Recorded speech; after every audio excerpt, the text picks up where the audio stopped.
Hey, welcome back to the Baco Motorsports Hour. I'm Mike Griffith, Bakersfield, Californian.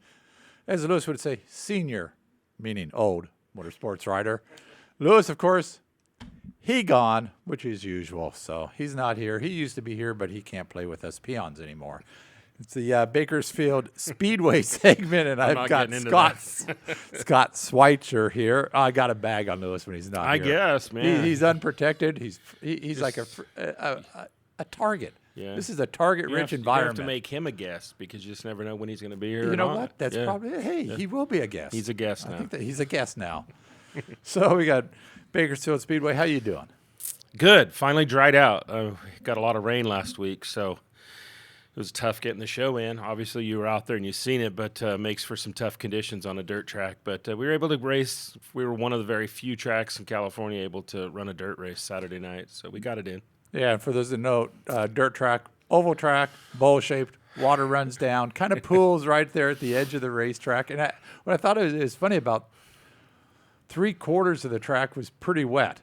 The only part that seemed a little dry and it gets more sun longer was the backstretch. Yeah, the way the track is shaped and laid, obviously the grandstand's protected a lot from the sun. So, the backstraight area dries out real quick. So, but we got a lot of rain, and it showed. It looked a little dry in hot lap when the first groups went out, but as soon as the American stocks with a little bit of weight and able to cut it up, and then it realized that it was wet underneath. It was wet and a little rough because it was wet. I mean, that's just one of those things. And then, the radars and the different things we were watching was saying that rain was coming, so we were trying to hurry to get the program in, so we really didn't have the time to work on the track and dress it back up. So it was kind of like once we started, we were committed. Yeah, that was a fast fire program out there. It was bang, bang, bang. But we got it Saturday in, night. so guys got points. We don't have to worry about making up any races, so we're able to get it in the books. That's good. And you've got the coming up this week at a Bakersfield Speedway. You got KUZZ night at the races with late models,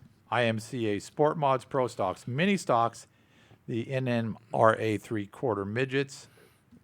Yeah, it seems like it's been forever since the late models have been in town. I mean, we had them opening night and haven't had them since. So had a long time off, so really looking forward to seeing them come back. Yeah, that was, a couple months? Yeah, first weekend of March. When they came off their race in Vegas. So, just the way the schedule worked out with the World of Outlaws and some different sprint car racing and stuff, we haven't had the late models there to headline, so they'll be there this weekend. So really looking forward to it. The division's kind of struggling right now for car counts, and it's an expensive class, so we're hopeful to have a good field and a good night of racing. Is that something that just you've been around a long time, so it goes in cycles, but I thought it was holding its own last year, but, the economy, obviously, at least in these parts, is still down, and it probably affects a lot of other places.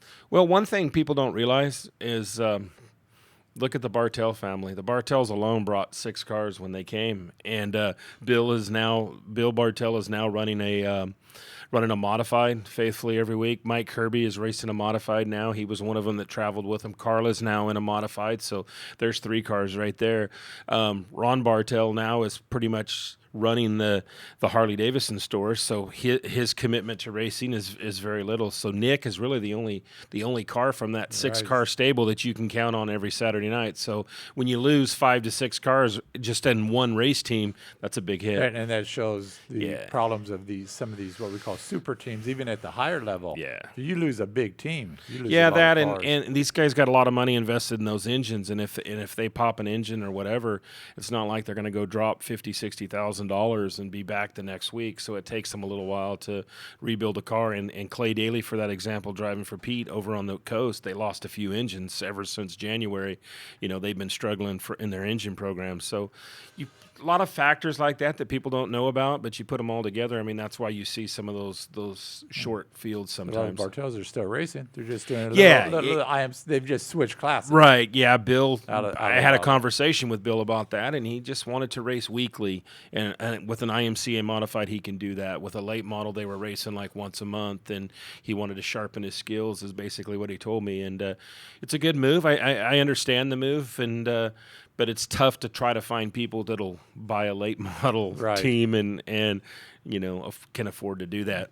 It's a tough deal, but still, the sport mods, You have a boatload of those generally. Yeah, Guys that beat IMCA Sport Maine. Mods. It's a good division. We're hitting the middle part of the season, so attrition's starting to kick in a little bit. So guys are, and the economy again. That's where it hurts because a lot of our guys are oil field guys, and with the oil field's not cranked up, if they do hurt a car or hurt a motor or something, it takes them a few weeks to get back. So, and a lot of guys, I mean, they get called out to work, and if they're struggling to get a full week of work in, and they get a job on a Saturday, they definitely go do the work and not the race. Yeah, they're taking the job on Saturday so before racing. we understand it. I mean, we know how. I mean, I definitely see it. Yeah.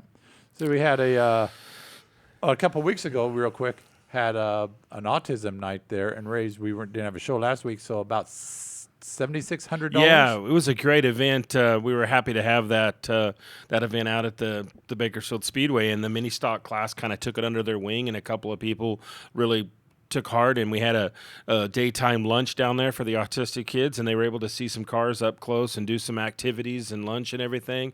And at the end of the night, with everything all said and done, they raised over $7,600 for Kern County autism. So it was a great event. It was cool to have, and we're already talking about next year. Well, that's a good deal. Yeah. Once again, those fans, they come through. They do. People at the Speedway got a heavy heart, and they take care of situations like that. And it was really cool to see at the end of the night when they was down there to see how much they raised, and it was great. That and had a little action out there this Saturday night, and Tom Mocht, as usual, was out there, got a boatload of photos that we can go through. We had IMCA Modifieds out there, and the Rebel Rouser, I guess, Robbie Sawyer, come away with the win in that division, and that was the he was running away with that, and there's Make America Great Again. You see Mr. Trump on a few cars around drag cars, both racetracks, the oval track and the dirt track. So I'm not getting political here. I just noticed those cars. But a great race by Robbie Sawyer. Led a lot of it, got a late caution, got passed, and got the lead back with 2 laps to go for the win over Brett Bennett. Brett Bennett thought he gave one away there. Cody Laney, he's won this year.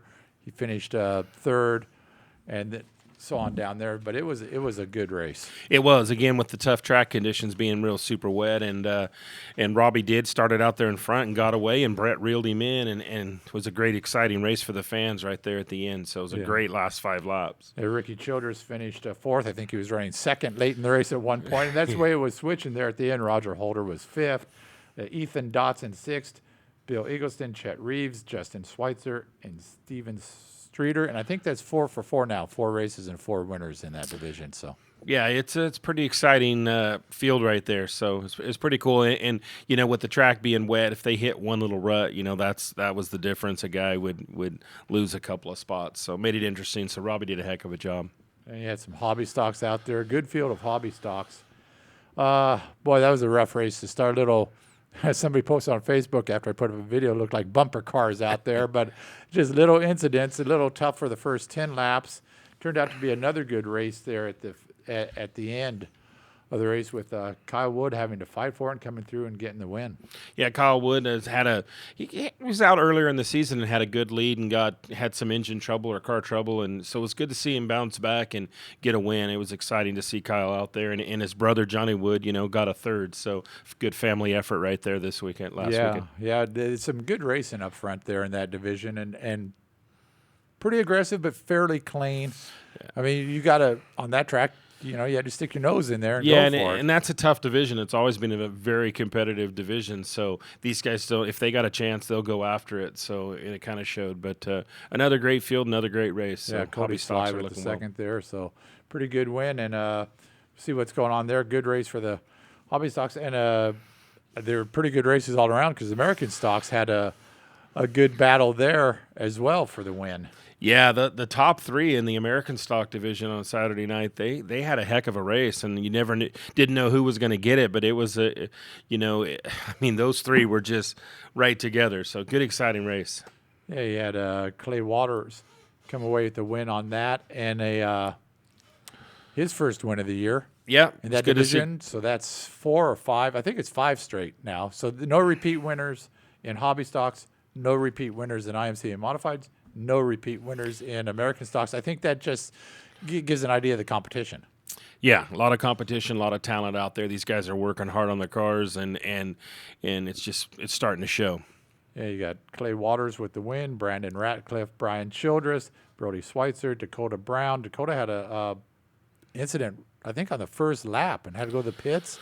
Yeah, there Got was back a out. first few laps of the race. We had that little pile up on the front straightaway, and Dakota was kind of a victim of it. Ran up on it, so had to Right. go off the track. So he came back on the track in last place and was able to work his way up into Yeah, fifth. he was And stuck there in that 4-car pileup right there, and took a while. You had to tire off of the one car, another car on Yeah. top of another car. So Dakota being the points leader right now, I'm sure he was a little nervous when that situation happened and went off the track. Oh, yeah. He came back, had a good, clean race, and worked his way up the field. So it was a good finish for Dakota to stay on the points lead. Good finish for him, and I think got quite a few views on the video on the American stocks for some whatever reason this week. It seemed to be leading the way, as did the Mod Light video. Got a lot of views. Had the win there. We had Roy Menard Jr. come away with the win in that division. Another good race. Yeah, Roy, it's good to see Roy Maynard up there. I mean, he's a guy, this is a classic case of our mini dwarf division. The kid started in the mini dwarfs and worked his way up to a mini stock, ran a few years in the mini stock, and now once the Mod Light division developed, he moved up to that, and here it is, second year of the Mod Lights, and he's on top of on victory lane. So it was a good run for Roy. And even second place there, Anthony Balcazar, another mini dwarfer that has worked his way up. And had the lead. Yeah. And then Maynard got him there at the end, and he pulled away a little bit. But a good run for Anthony. They thought he was going to get his first win. He's been working hard to try to get a win. If you look at those top three, I mean, Roy Maynard, Anthony Balcazar, and Matthew Mayo, those are all little guys. I mean, those are young kids that have, new to this division, and here they are on the top three. So that's cool. And then Zach, he's been dominating the division, and he was dominating and he switched cars, and he hasn't. That thing's not dialed in. No, I don't. Zach's not dialed in. I think this is something that they may have had a part in building or something like that. But Zach will get it dialed in. I mean, he definitely knows how to get around the track in a Mod Light. So just give him a little bit of time, and he'll be right back on top. So a pretty good deal there in the Mod Lights, and Jerry Flippo was going for the lead and got loose right in front of. Yeah, got loose a little bit there. Got loose and then went to the back of the pack, and so 2 straight wins, and then he wasn't coming from the back of the pack. But he's still fast. I mean, I'm sure we'll see him on victory lane again. I mean, the kid's got a great year going on, got the car figured out. It's cool to see his sister racing him now, too. So it's a good division, and that's kind of why we did it, to give these kids a place to go after they're done racing mini dwarfs. Yep. You had the IMCA stocks there as well. And once again, no surprise here, Steven Johnson. He is just dominating that class.